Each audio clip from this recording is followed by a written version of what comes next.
میں وہابی نہ میں بابی، میں ہوں مسلم علمی کتابی، نہ میں وہابی نہ میں بابی، میں ہوں مسلم علمی کتابی، نہ میں وہابی نہ میں بابی، میں ہوں مسلم علمی کتابی۔ انجینئر محمد علی مرزا صاحب میرے ساتھ اس ٹائم آن لائن آ چکے ہیں، لائیو ہیں، بالکل ان کو اسٹریم پہ لیتے ہیں اور ان سے سوالات کا سلسلہ شروع کرتے ہیں۔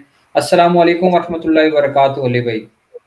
جی وعلیکم السلام ورحمۃ اللہ وبرکاتہ، ولا حول ولا قوۃ الا باللہ، اللہم صلی علی محمد وعلی آل محمد واصحاب محمد وازواج محمد وامت محمد اجمعین الی یوم الدین۔ جی بلال بھائی شروع کریں۔ جی بسم اللہ الرحمن الرحیم۔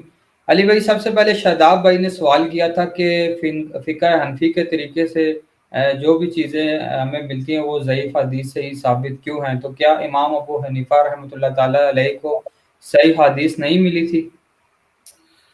دیکھیں یہ ایک تفصیل طلب ٹاپک ہے، اس میں کئی چیزیں اور جڑی ہوئی ہیں، بڑی اچھی چیز انہوں نے ہائی لائٹ کی ہے۔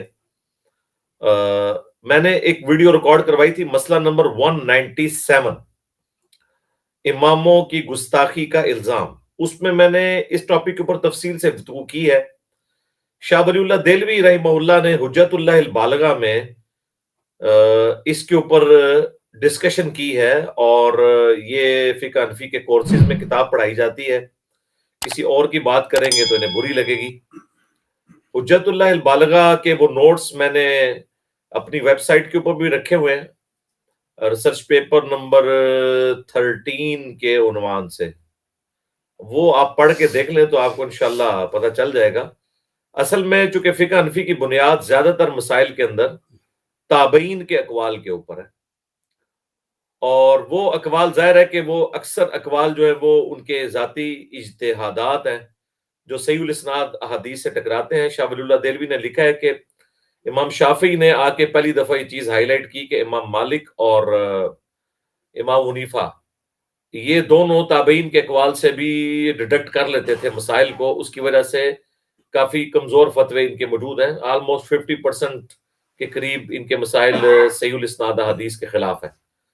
پھر انہوں نے مرفوع احادیث یا ایٹ لیسٹ موقوف احادیث لینی شروع کی۔ امام شافعی نے مرفوع وہ ہے جو نبی علیہ السلام تک ہو، بلند، عرفہ کہتے ہیں نا بلند کرنے کو، موقوف جو کسی صحابی کے قول تک ہو، اور یہ جو روایتیں ہیں وہ مرسل ہیں زیادہ تر، یعنی چھوٹا ہوا واسطہ ہے، اور پھر ظاہر ہے چھوٹا ہوا واسطہ ہے تو پھر وہ اگر وہ حدیث کہہ کے بھی بیان کی جائے گی تو اس کی سند تو متصل نہیں ہوگی، تو پھر وہ ضعیف الاسناد روایتیں ہی ہوں گی نا، تابعین کے اقوال ہی ہوں گے، یا نبی علیہ السلام کی طرف منسوب چیزیں پھر اس قسم کی کتابوں میں پھر آ گئی۔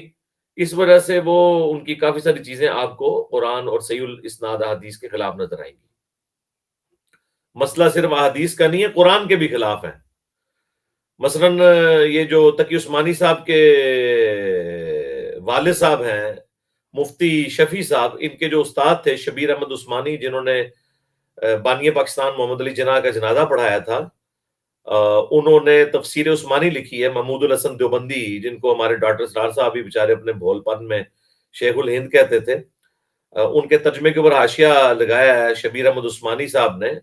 انہوں نے سورہ لقمان کی تفسیر میں لکھا ہے کہ قرآن میں بچے کی دودھ چھڑانے کی عمر 2 سال آئی ہے، لیکن امام حنیفہ کے نزدیک 2.5 سال ہے۔ ہو سکتا ہے ان کے پاس بھی کوئی دلیل ہو، بھائی کوئی بھی دلیل ہو تو قرآن کے اندر تو ہونی چاہیے نا، قرآن تو 2 گتوں کے درمیان ہے، یہ تو ہو نہیں سکتا کہ حدیث جو ہے 180 ڈگری مخالف ہو قرآن کے، تو پھر اس قسم کے مسائل تو آئے نا جی۔ اسی لیے آپ دیکھیں المصنف ابن ابی شیبہ جو ہے امام بخاری امام مسلم کے استاد ہیں، صحیح مسلم میں 1500 احادیث امام مسلم نے امام ابن ابی شیبہ سے لی ہیں۔ ان کی کتاب کا آخری چیپٹر یہ ہے کتاب الرد علی ابی حنیفہ، یہ چیپٹر رد ہے امام حنیفہ کے ان مسائل پر جس میں انہوں نے رسول اللہ کی مخالفت کی، یہ باقاعدہ جملہ لکھا ہے ساتھ انہوں نے، اور آلموسٹ 450 کے قریب احادیث اور آثار وہ لے کے آئے ہیں جس میں انہوں نے فقہ حنفی کی کمزوریاں واضح کی ہیں۔ اور اس کی بیسک ریزن یہ ہے کہ مرفوع احادیث اور موقوفاً روایتوں کے اوپر نہیں، بلکہ زیادہ تر جو ہے وہ تابعین کے اقوال پر، اور تابعین نے تو آپ کو پتہ ہے پھر جو کچھ کیا ہے اسلام کے ساتھ، سو کالڈ تابعین میں بات کر رہا ہوں، جو صحیح العقیدہ تابعین ہے ان کی بات نہیں کر رہا، وہ اہل حدیثوں نے میرا کلپ کاٹ لیا جب میں نے کہا تابعین میں تو جھوٹے لوگ تھے، تو ان سے ذرا پوچھیں کہ جو تابعین قانوناً تو تابعی ہیں نا، جو راوی صحابہ سے جھوٹ بیان کر رہے ہیں قانوناً تو وہ تابعین ہے، تبھی تو حدیث کی کتابوں میں ان کی حدیثیں لی گئی ہیں نا، کافر تو نہیں تھے وہ۔ اور اب وہ کذاب ہوں، اگر جھوٹے راوی ہوں اور ہماری حدیث کی کتابوں میں ان کی روایتیں لی گئی ہوں، تو ظاہر ہے آپ سمجھ لیں پھر وہ کیا ہے۔ جابر جوفی جو ہے، امام حنیفہ کہتے ہیں میں نے اس پلانٹ ارتھ پہ اس سے زیادہ جھوٹا شخص کوئی نہیں دیکھا۔ امام حنیفہ اس کے ساتھ رہے ہیں، تابعی تھا وہ، جھوٹی حدیثیں گھڑتا تھا۔ امام مسلم نے مقدمے میں لکھا ہے کہ جابر الجوفی جو ہے یہ بدمذہب گمراہ تھا، جھوٹی روایتیں گھڑا کرتا تھا۔ میں نے صحیح مسلم کا مقدمہ پورا پڑھایا، اس میں میں نے بتایا امام حنیفہ کا وہ استاد تھا، قانوناً تابعی تھا، کافر تو نہیں تھا۔ خوارج جتنے ہیں قانوناً تو تابعی ہیں نا، حضرت علی کے ساتھی تھے نا، بعد میں چھوڑ گئے لیکن اسلام سے تو نہیں گئے، وہ خارجی ہوئے کہ امام کو انہوں نے چھوڑا، تو پھر حضرت علی کو مجبوراً ان سے قتال کرنا پڑا، ان کی جو ہے وہ اس طرح کی ایکٹیویٹیز کی وجہ سے جو مسلمانوں کو قتل کر رہے تھے۔ تو یہ تابعین کے دور کے اندر اس طرح کے جھوٹ گھڑے گئے ہیں۔ امام مسلم نے مقدمے میں لکھا ہے عبداللہ ابن عباس نے مولا علی علیہ السلام کی شہادت کے بعد ان کے فتوے منگوا کے پڑھنا شروع کیے، تو انہوں نے کہا کہ خدا کی قسم اگر ابن ابی طالب نے یہ فتوے لکھے ہیں تو وہ بھی گمراہ ہو گئے ہیں، اگر یہ ان کے لکھے ہوئے ہیں، یعنی انہوں نے پھکی کے طور پہ بات کی۔ اور پھر انہوں نے کہا کہ ان ظالموں نے اتنا قیمتی علم ضائع کر دیا کہ حضرت علی کی وفات کے فوراً بعد ہی ان کے فتووں میں چینجنگ کرنی شروع کر دی ہے۔ اچھا، اب اس سے یہ بات پتہ چلی کہ اس زمانے میں اس طرح کے جملے بولنے سے کوئی گستاخی نہیں ہوتی تھی۔ اب ابن عباس یہ کہہ رہے ہیں کہ اگر یہ علی نے فتوے لکھے ہیں نا تو وہ بھی گمراہ ہو گیا تھا۔ اب وہ یہ نہیں کہہ رہے تھے کہ حضرت علی کے یہ فتوے ہیں، وہ یہ کہہ رہے تھے کہ یہ فتووں میں جس قسم کی باتیں لکھی ہیں نا کہ بالفرض اگر یہ حضرت علی کی بھی ہے تو تب بھی حضرت علی ہی گمراہ ہوئے، قرآن و سنت کے خلاف ہے۔ اور یہ وہ کہنے کا مقصد یہ نہیں تھا کہ حضرت علی کو گمراہ مانتے تھے، مراد یہ کہ اتنے بڑے بلنڈر انہوں نے حضرت علی کی طرف منسوب کر دیے۔